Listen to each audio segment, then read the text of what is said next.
여기 오세요. 저기 너무 길게 하지 마시고 짧게 네네, 하시죠. 짧게. 여기가 이제 우리 대표부에서 이렇게 밖으로 나가는 길이고, 저 옆에가 캐나다 대표부, 바로 우리. 바로 옆에 있네요. 예, 무궁화죠. 무궁화 이렇게 잘. 무궁화가 아니구나, 지금 장미구나. 죄송합니다. 아닙니다. 저 친구가 우리 예. 대표부에서 가장 일을 열심히 하는 가드너입니다. 아, 그러세요? 네. 이 더운 날씨에 지금.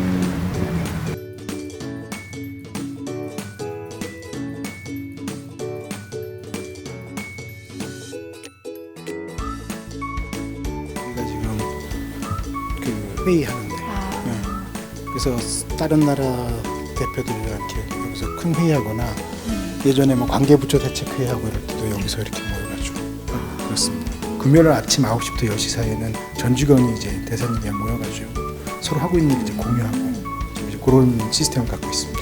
지금 제 여기 대표부 도서관인 거죠? 제가 대충 정지가 돼 있어요. 최근에 반납을 안 해가지고 얼른 반납할게요. 저는 저기 제네바 대표부에서 근무하고 있는 권혁우 참사관입니다. WTO 총괄 업무랑 이제 분쟁 업무를 지금 하고 있습니다.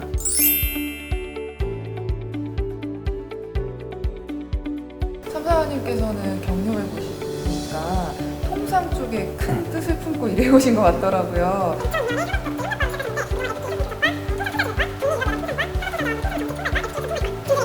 여기서 일하는 거는 WTO 협정문을 토대로 해가지고 이제 그걸 이제 진전시켜 나가는 협정문 내에서 위원회 업무, 그리고 협정문 내에서 또 벗어나는 어떤 새로운 협정문을 추구하는 협상, 이런 걸 하는 게 이제 다자통상 협상인데, 여기는 지금 WTO 같은 경우는 164개 회원국이 있습니다. 여러 나라들이 지금 이견을 말하고 있고, 그 안에는 미국, EU 등 선진국들이 있는 반면에 아프리카 나라들도 같이 섞여 있거든요. 그렇기 때문에 어쩔 수가 없어요. 다자통상에서의 논의는 굉장히 이견들이 많고 서로 간에 차이점이 많기 때문에 진행 속도가 느린 반면에 FTA 같은 경우는 양국 간의 어떤 특혜 협정을 이제 맺는 거기 때문에 이거는 그 다자보다는 훨씬 스피디하고 그 진전된 게 더 있죠. 요즘 그 트럼프 행정부 들어서 이제 그 트럼프 행정부가 이제 WTO를 탈퇴한다 뭐 이런 언론 기사도 나오잖아요. WTO 자체 내에서도 지금 WTO를 이제 어떻게 개혁을 해야 되고 WTO가 21세기에 맞게 어떻게끔 변화를 해야 된다, 이런 논의가 지금 굉장히 많이 진행 중입니다. 그거는 또 우리 국익과도 연관되는 거기 때문에 본부랑 계속 협력하면서 꾸준히 우리 의견 개진하고 있고 그렇게 노력을 하고 있습니다. 처음에 제가 왔을 때는 속도가 너무 느리다 보니까 처음엔 조금 답답하더라고요. 근데 한 1년 지나고 나니까 이 스피드에 저도 이제 다시 적응을 한 것 같아요.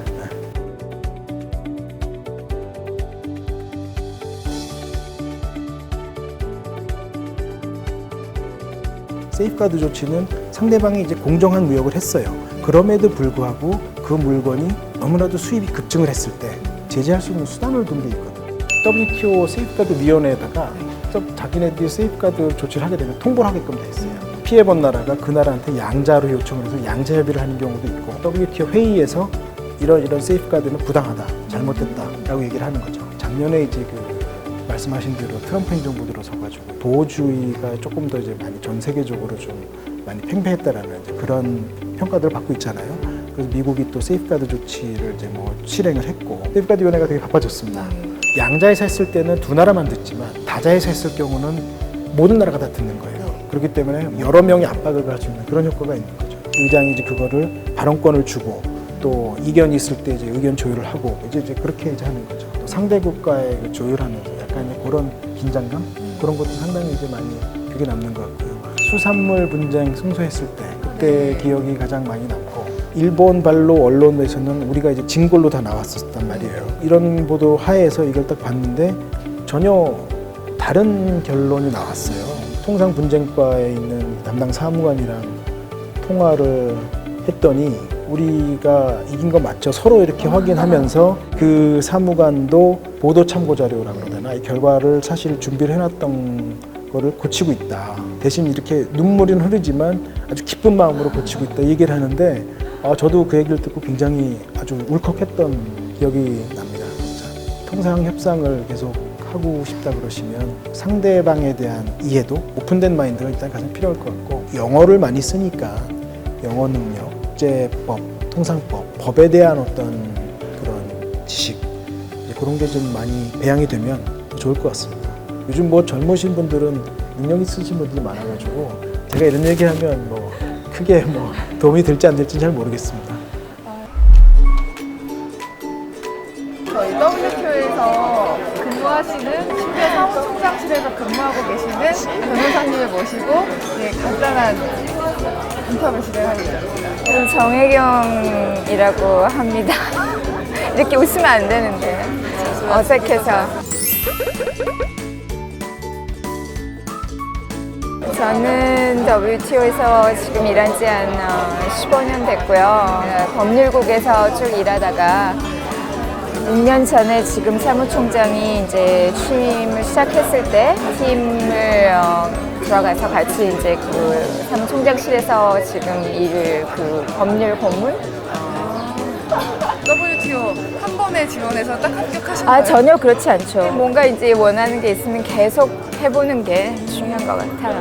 5번, 6번 했던 것 같아요. 전체적으로 볼 때는 두 가지, 그러니까 전문직이라고 열간을 하면은, 그러니까 법을 전공하거나 아니면 경제학, 그러니까 이코노미스트가 되거나 아니면 로여가 되면은 가장 좀 뭐랄까 편리한 것 같아요. 어떤 잡을 찾을 때. 왜냐하면 거기에 대한 수요가 많기 때문에. 법이나 이코노믹스를 공부하면은 도움이 되지만 또 그 안에서 자기의 뭐랄까 자기의 그 스페셜티? 그렇죠. 그거를 더 높이려면은 뭔가 더 그 안에서도 또 어떤 분야에 더 공부를 한다든가 그러면은 좀 자기 가치가 더 높아지는 것 같고 앞으로 볼 때는 방금 그 얘기한 환경이나 뭐 IP 아니면 서비스 산업 쪽이나 이런 쪽에 공부를 해주면 도움이 되지 않을까 그런 생각이 듭니다. 전문 분야가 하나는 있는 게 좋겠네요. 그렇죠, 그렇죠.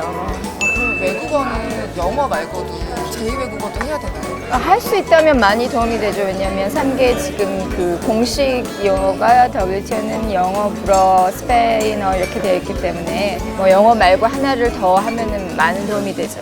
제가 대학 졸업하고 나서 법률 사무실에서 변호사가 아니지만 일을 했어요. 1년 정도. 근데 그때 보니까 이게 초창기 요즘은 많이 로스쿨도 가고 그러는데 한국 변호사여도 이렇게 뭐 국제적인 뭐 일을 하려면 다들 다시 가고 그러더라고요. 그래서 그걸 보니까 재밌겠다는 생각이 들었고 변호사가 이 고객에 대해서 결국은 어드바이스를 주는 거잖아요. 그런 일이 좋다는 생각이 들었어요. 문제를 해석하고 그 다음에 해결책을 제시해주고 이런 게 제가 좀 해보고 싶다는 생각이 들어서 그러면은 미국에 가서 한번 해보자. 네. 불어가 아니더라도 스페인어도 많이 더 많이 불어보다는 스페인어를. 그러니까 WTO 안에 회의 같은 데서는 스페인어가 더 많이 사용되고 그러니까 생활하는 데는 불어가 더 많이 들어요. 사실 여기 식당도 지금 메뉴판 다 불어로 돼 있더라고요. 그래서 와서 좀 당황했는데 네, 일단은 또 여성이기 때문에 그런 것도 있고 또 아시아 출신이니까 그런 선입관도 있잖아요. 조용하게 말을 하고 또 말을 많이 하지 않으면 뭐랄까 무시당하는 그런 경우들이 있는 것 같아요. 그러니까 조금 그런 거에서 자기 위치를 차지하기 위한 싸움? 그런 게 제일 힘들었던 것 같아요. 분쟁을 할 때는 패널을 도우면서 어떤 해결이 나왔을 때 그런 해결을 통해서 어떤 국가의 그 문제들을 해결해 주는 거 그게 보람이었고 통상교섭본부에서 한 5년간 일을 했고요. 거기 있을 때 통생 WTO 분쟁 일을 했었기 때문에 그때부터 제네바 와서 일해보고 싶다 이런 생각을 했어요. 그럼 내가 WTO 한번 가봐야겠다 이런 네. 생각을 하시게 된 계기가 있으셨나요? 그때 한국 분쟁이 많이 있었어요. 그때 당시에는 우리가 디펜드를 해야 되는 케이스들이 많이 있었는데 그 계기로 이제 분쟁 절차를 하다 보면은 제네바에서 이제 히어링을 해야 되고 해서 같이 이제 한국 대표단으로 왔을 때 사무국에 처음으로 오게 됐고 분쟁이라는 것을 더 많이 좀 알게 되고 더 넓은 세계로 나가서 일했으면 좋겠다 이런 생각이 들어서 그런 생각들이 있었던 것 같아요. 장점은 모든 것이 장점이죠. 국제 무역의 중심인 곳에서 지금 모든 일의 중심이 되는 현장에서 일어나는 일들을 보고 있으니까 재미있고 다 보람도 있고 사람들하고 여러 가지 많은 다양한 시각을 가진 또 백그라운드를 가진 사람들, 유능한 사람들하고 일하고 또 생각을 나누고 이러는 거가 많이 좋은 것 같고 그 다음에 단점은 사무국 직원이기 때문에 뭔가 내가 가지고 있는 나의 개인 소견이나 입장 같은 거를 마음대로 얘기할 수 없는 게 조금은 답답할 때가 있는 것 같아요. 한국에서 계실 때랑 WTO 계실 때랑 좀 많이 달라요? 어떠세요?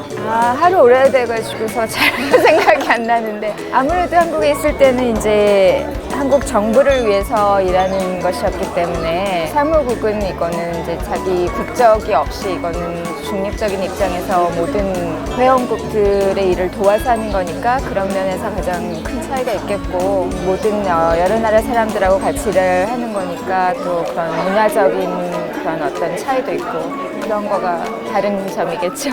우리는 무역으로 살아가는 나라이기 때문에 아주 중요하고요. 우리나라한테는 우리나라의 이익을 위해서뿐만 아니라 전체적인 다자체제에서의 무역 통상이 아주 중요한데 거기에서 한국인이 더 많이 진출을 해야지 장기적으로 볼 때 나라에도 도움이 되고 그 다음에 온 세계에도 도움이 되는 중요한 일이라고 생각을 하고요. 많이 관심을 갖고 일단 공부도 열심히 하고 생각을 많이 하고 많이 진출했으면 좋겠다 그런 생각입니다. 통하는 세상 좋아요, 구독 많이 부탁드립니다.